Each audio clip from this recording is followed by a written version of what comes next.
Aesop's Fables.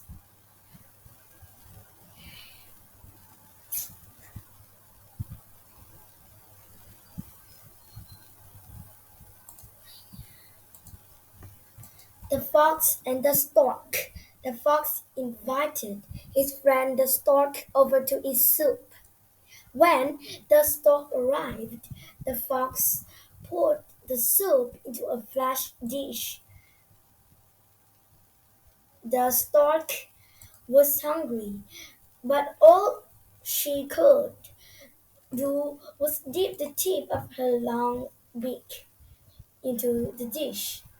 The fox laughed and slurped up all the soup, while the poor stork was left with nothing to eat. The next day, the stork decided to return the favor and asked the fox to her home for dinner.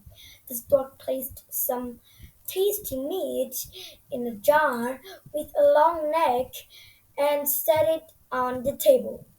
The fox eagerly tried to get to the meat, but he could not. The stork ate easily because her long beak could reach down in the jar into the jar. The hungry fox admitted that he had been wrong the day before.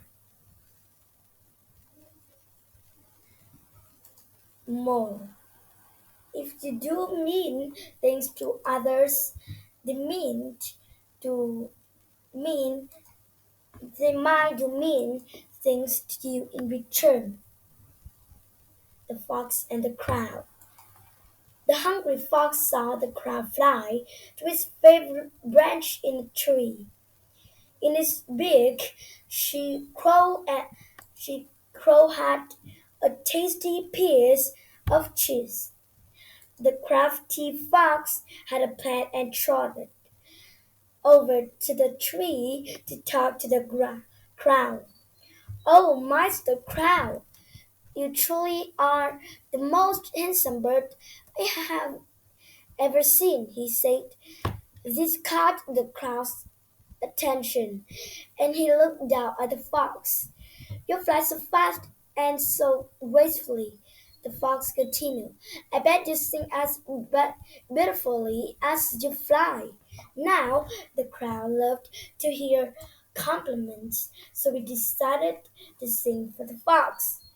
He opened his beak, and the piece of cheese tumbled down to the fox's waiting mouth. Fox.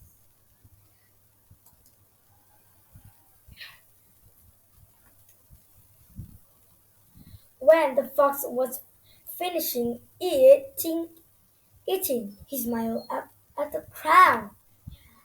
"Thank you for the delicious snack," he said. "I got just what I wanted." More. Do not trust strangers who try to flatter you. The crow and the pitcher. The crow had been flying all day and she was very thirsty. She saw a pitcher that was half full of water and hurried toward it for a drink. The pitcher was too tall for the crow's short beak to reach. The water inside the crow tried tilting the pitcher, but it was too heavy to move. She then noticed pebbles scattered on the ground. She picked up the pebbles and one at a time began dropping them into the pitcher. Slowly, the water began to rise. It took a long time and many pebbles, but soon the water reached the top. The crow then drank all she wanted. More, doing this, doing things little by little is just as good as doing things all at once. The dog and his reflection. A dog was walking along happily with a nice piece of meat in his mouth. As he crossed a bridge over a stream, he glanced at the water below. Looking back up at him was another dog. Why also has meat? The dog on the bridge wanted more, so he bent down and snapped at the other dog. As he did, his own meat fell from his mouth into the stream. The sad dog then realized that he had not seen another dog, only his own reflection. Moral: if you are always greedy for more, you might lose what you already have. The peacock. When Peacock spoke, his strange voice made people laugh.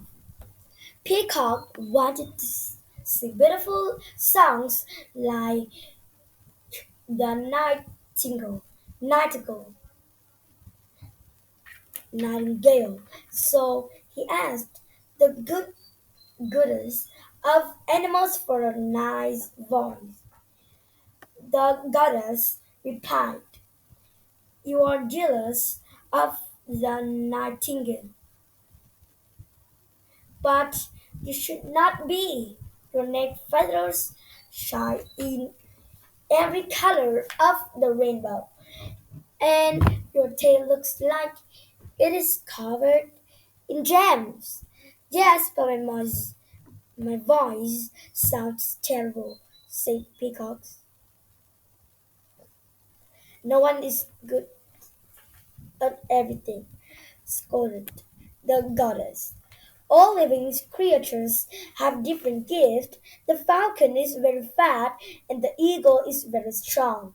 The parrot can speak different languages, and the raven is very smart. Yes, the nightingale has a pretty song, but you are big and beautiful. You are special just as you are."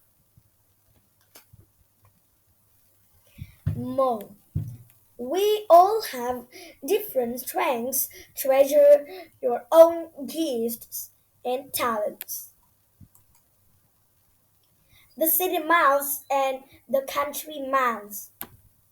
The poor country mouse decided to go on a trip to visit his cousin, the rich city mouse. The country mouse was surprised by how busy the city was, and he had never seen so many other mice living in one place. The city mouse decided to show his cousin around his fancy home. Everything looked shiny and new. The kitchen pantry was filled and plenty of fine foods. "Look at all this food!" exclaimed exclaimed the country mouse. "You must eat very well." "Shh! Speak softly," said the city mouse nervously. "There is a cat that lives here, and she's always hunting for mice." The country mouse decided he'd seen enough. He would rather live in the poor, quiet country than the crowded, dangerous city. He thanked his cousin and returned to his humble home. Moral: it is better to live simply in safety than to live in luxury and fear. The wolf in sheep's clothing. A hungry wolf disguised himself as a sheep and visited a nearby pasture.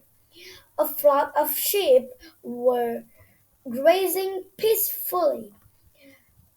The shepherd, shepherd, sh- shepherd in charge of the sheep was fooled by the wolf's disguise. He opened the pasture's gate and let the wolf in. The sneaky wolf found a little lamb to eat, but the shepherd saw what he was up to. He rescued the lamb just in time. The shepherd then chased the wolf out of the pastures and warned him not to come back. From that day on, the shepherd never let the sheep through the gate until he was sure it was real. Moral: the way things look is not always the way things are.